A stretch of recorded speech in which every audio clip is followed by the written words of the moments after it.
మోకాల నొప్పులకు ఎటువంటి సర్జరీ లేకుండా ఎపియాన్ పెయిన్ క్లినిక్ అందిస్తున్న అత్యాధునిక చికిత్స.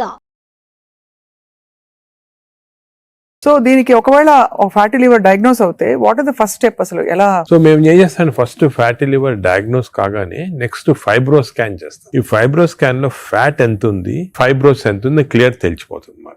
ఫస్ట్ స్టెప్ అది. అక్కడి నుంచి మనము వీ కెన్ రివర్స్ ఇట్. దీనికి కొన్ని మెడిసిన్స్ ఉన్నాయి, అది తర్వాత వస్తాం. కానీ more life style changes most important ఏమంటే పబ్లిక్ కి తెలియటం లేదు బేసిక్ డయట్ ప్యాటర్న్. అంటే ఫర్ ఎగ్జాంపుల్ నేను సింపుల్ ఎగ్జాంపుల్ ఇంకోటి చెప్తాను. The most dangerous compound for fatty liver is fructose. అది తెలిసి మీకు తెలియదు కదా ఫ్రక్టోస్ అని. ఫ్రక్టోస్ అంటే మన షుగర్ లో గ్లూకోజ్, ఫ్రక్టోస్. అందరూ గ్లూకోజ్ డేంజరస్ అని, గ్లూకోజ్ కన్నా కూడా fructose is more dangerous. Fruits లో ఉండేదాన్ని అంతే కదా సార్. దాంట్లో ఏమంటే ఫ్రూట్ జ్యూస్ అనుకోండి, అందరు చిల్డ్రన్ కి మనం చిన్నప్పటి నుంచి ఫ్రూట్ జ్యూస్, ఆరెంజ్ జ్యూస్ తాగండి అంటాము. That is the most dangerous thing. Fructose అనేది ఎక్కడున్నా కూడా ఫ్రూట్ లో ఉంటుంది, హనీలో ఉంటుంది, జ్యూసెస్ అఫ్ కోర్స్ ఎక్కువ. బట్ యాక్చువల్ ఫ్రూట్ లో ఉన్న ఫ్రక్టోస్ అంత డేంజరస్ ఎందుకు కాదంటే అది ఫైబర్ లో ఉంటుంది అన్నమాట, ఎక్కువ అబ్జార్ప్షన్ ఉండదు. బట్ మనం ఫ్రూట్ జ్యూస్ లో ప్యూర్ ఫ్రక్టోస్ ఇస్తున్నాం. ఈ బేకరీ ప్రొడక్ట్స్ లో, పేస్ట్రీస్ లో, అన్నిట్లో కూడా ఫ్రక్టోస్ ఇప్పుడు ఉంది. కార్న్ సిరప్, ఇప్పుడు వెస్టర్న్ దాంట్లో కార్న్ సిరప్ యూస్ చేస్తారు. Fructose corn syrup common ingredient కదా సార్. దానికే ఇప్పుడు వెస్టర్న్ కంట్రీస్ లో దట్స్ ద మెయిన్ ప్రాబ్లం. అదే సోడాస్ లో, డ్రింకింగ్, ఇప్పుడు అన్ని టైప్స్ ఆఫ్ దీంట్లో ఫ్రక్టోస్ అనేది మోస్ట్ డేంజరస్. అది మనం కంప్లీట్ ఎలిమినేట్ చేయాలి. అసలు we should eliminate from our diets fructose. Course any sugars are bad. అదే విధంగా ఈ ఫ్రూట్స్ లో కూడా కొన్ని మ్యాంగోస్ అనుకోండి, దీంట్లో కూడా high fructose which easily absorb by the body. Mango season లో అది కూడా మంచిది కాదు, ఫ్యాటీ లివర్ కి it's a cause. Mangoes are a cause, we have to be careful.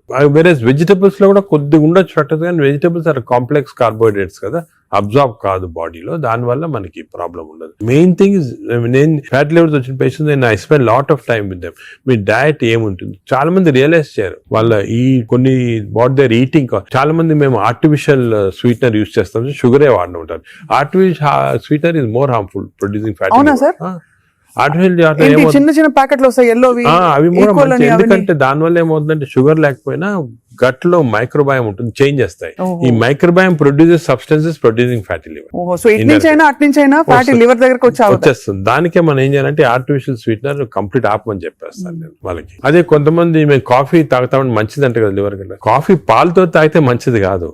Black coffee 2 cups every day. 2 cups every day is very good for fatty liver. అదే విధంగా you take ginger and turmeric tea, అంటే hot water లో ginger గానీ turmeric వేసుకొని తాగితే that also is very good liver మాట. అది కూడా చాలా మంది రియలైజ్ చేయరు.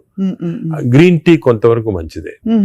ఇటువంటి సబ్స్టెన్స్ ఆర్ గుడ్. వేరే ఆల్రెడీ ఫ్యాటీ లివర్ ఉన్న వాళ్ళకి ఆల్కహాల్ కొంచెం క్వాంటిటీ తీస్తే కూడా మంచిది కాదు. చాలా మంది రెడ్ వైన్ మేము తాగుతాం సార్, హార్ట్ కి మంచిది అంటారు. రెడ్ వైన్ వల్ల లివర్ చెడిపోతుంది, ఆ లివర్ వల్ల హార్ట్ కి మంచిది కాదు. నీకు రెడ్ వైన్ తోటి బెనిఫిట్ రావాలంటే నిజంగా హార్ట్ కి you have to drink 5 liters of red wine every day. 5 liters అంటే యాంటీ ఆక్సిడెంట్ దాంట్లో ఉంటుంది అన్నమాట. ఆ యాంటీ ఆక్సిడెంట్ క్వాంటిటీ మీకు బెనిఫిట్ రావాలంటే 5 liters. దానివల్ల anti oxidant available as tablet. You can buy the tablet and take. 5 liters example ఒక reason వచ్చేసింది మాట red wine. Sir snake wine అని ఇప్పుడు వస్తుంది చైనాలో. అవునవును, ఆ స్నేక్స్ వేసేసి అదేదో లాంగివిటీ పెరుగుతుందంట అది అంటారు, కానీ అదంతా కూడా సబ్స్టాన్షియేటెడ్ కాదు. No scientific evidence for that. అది is more of a folklore అంటారు అలాగమాట. సో అయితే మరి ఈ fructose is one of the biggest culprit fructose. ఇప్పుడు refined oil, fried foods, maida, వీటన్నిటి డిబేట్ జరుగుతుంది కదా. ఇవన్నీ డిబేట్ ఏం లేదు, దే ఆర్ ఆల్ కాజింగ్. ఇప్పుడు ఆయిల్స్ లో కూడా they 2 types of oils, saturated oils, unsaturated, poly unsaturated oils మంచిది. ఎగ్జాంపుల్ ఏమంటే olive oil. But olive oil మనం కుకింగ్ ఎక్కువ యూజ్ చేయలేము. అవునవును. Second, rice bran oil is very good. Rice bran oil cooking use చేస్తాం, cooking that is very good oil. Third type of oils ఉన్నాయి కదా ఇప్పుడు కొంతవరకు. ఈ సాచురేటెడ్ ఆయిల్స్ అంటే ఎక్కువ ఉండేది palm oil, coconut oil, Saffola oil కూడా మంచిదే, కొంచెం అన్సాచురేటెడ్ ఫ్యాటీ యాసిడ్. సో ఈ ఆయిల్స్ లో మన కుకింగ్ ఆయిల్ చూసుకోవాలి, poly unsaturated or unsaturated oils use చేస్తే మంచిది. సాచురేటెడ్ ఆయిల్స్ మంచిది కాదు.